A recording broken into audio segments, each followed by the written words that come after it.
Hi guys, Bomber here. Welcome back to the channel, and today we're gonna do the most efficient way to progression on War of Omens. So we are gonna describe the best ways and divide them on points. So starting off with the first thing to do is obviously to try to get the fastest / most efficient way to farm silver. You should get a good and possibly a cheap deck. I link down below in the description to my budget decks in the description and sale. And remember that every new AI difficulty pays off better if you have more or less the same speed / win rate. Because obviously, if for example there is a new AI difficulty which pays off double the one you are getting off right now, but you spend more than double the time to get that reward, then it's not as efficient as staying to the less difficulty AI difficulty and have a better speed. And for example, there is an exception to this rule, which is Neophyte over Apprentice, because you will usually be able to be much faster on Neophyte other than Apprentice, and it's true that the Neophyte pays off less, but you are probably more faster in the Neophyte mode, and so you should stick on the Neophyte difficulty for a while until you unlock the difficulty after the Apprentice difficulty. So, for the second point, in the meantime, whenever you can, try to upgrade the cards you are using to farm the silver, and so the cards in your deck which you are using to farm that silver. And obviously to farm faster and better. So there is another resource other than silver and ingots in the game, which is your time, your game time. And so to actually improve your spending resources, and in particular your time, you should get the best and fastest possible deck to farm, so you're actually spending less resource and in specific your time. So obviously pick them in packs, obviously, and you can even upgrade them with ingots if you think that the payoff is much greater than the cost it costs to upgrade those cards.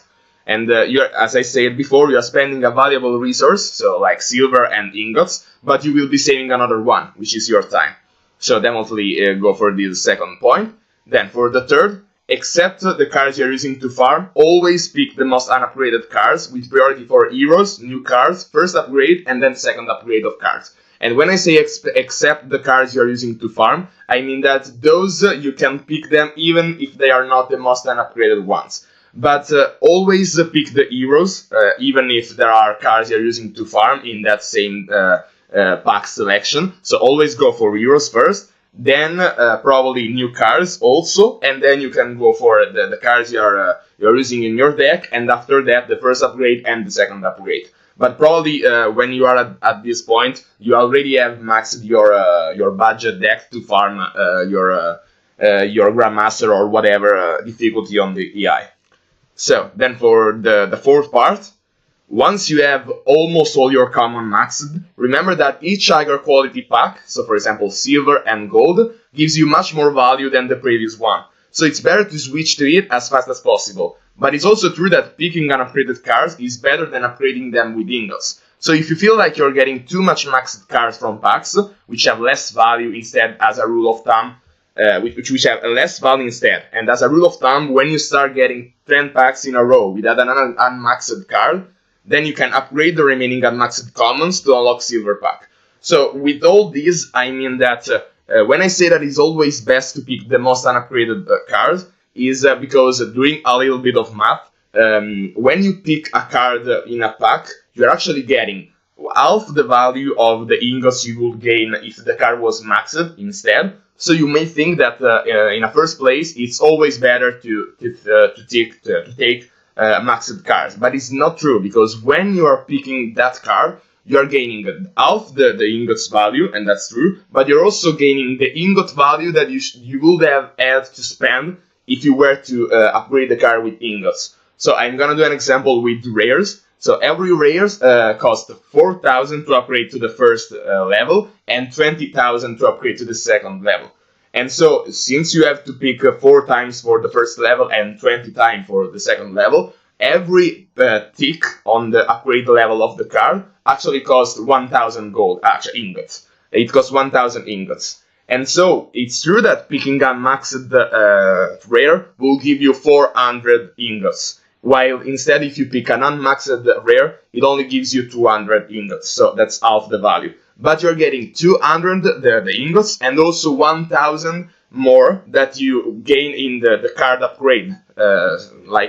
The more the card is upgraded, every pick is a tick on the upgrade level, and it is worth 1000, as I said before. So actually, when you pick an unmaxed card, is 1200. Instead, when you pick a maxed card, that's only 400. So like it's actually 1/3 the value of picking an unmaxed card on average, and that is also true for scarces, uncommons, and commons. So definitely it is always better to pick unmaxed card, and therefore picking the most unupgraded one, because that on average will mean that on the long run you will have always unmaxed card to pick. Instead, if you just focus on some of them, then eventually there will be times when you get all maxed choices, and so you will not get the best value out of your packs. As a rule of thumb, as I said, when you start getting those packs with all maxed cards, so you can't pick any unmaxed card from your packs, then probably it's the time has come for you to upgrade all the rest of your commons, in this case, to upgrade to the next level pack, which, as I said, has a better value. So going to the fifth point, you have to repeat the fourth point, but for scarces this time. And in the meantime, you should have also already maxed uncommons by packs alone. But if that's not the case, that's very rare, but it could happen. If that's the case, then also max uncommons. And so repeat the same process, but to unlock gold packs. So as I said, open packs, max your uncommons, try to max your scarces. But as a rule of thumb, if you start getting 10 packs, in this case, you will be opening silver packs. If you get 10 silver packs without an unmaxed card, then probably the time has come for you to upgrade all the scarces and also the uncommons if those are not maxed, but it's really rare, but it could happen. So to max all your scarces to unlock the gold pack, which is your last pack, and always after that buy gold packs, which has the better value, the best value, and to upgrade eventually also your rares. And so here we come at the sixth and final point. Once you have unlocked gold packs, the highest value pack, never spend ingots again and hoard them. Unless you really want a card upgraded, I'm showing you the most efficient way to progress through War of Omens, but don't forget to have fun. So if you really want a card upgraded, then go for it. There is nothing holding you back to do so. But remember that probably this will be not the most efficient way, but who cares if you're having fun in the meantime. So, and only spend them once you have all scarces maxed, and with all your ingots you could max all rares, and that means that you could max all your collection. So when you reach a point when you know that you have to spend, for example, 100,000 ingots to finish all your collection, to max out all of your collection, and you have already more or less, actually no, more or equal to 100,000 ingots, then you can spend all your ingots to max out your collection. Because at that point, there is no point in gaining more ingots than you would have to spend to max your collection. Those are the reason why there are ingots anyway. So don't hoard them ad infinitum, but actually spend them when you can max your collection. And remember that this is gonna take a while. So that's it for this video. Hope you liked it and find it useful. Be sure to leave down below a comment to let me know what you want to see in the next videos. And as always, see ya.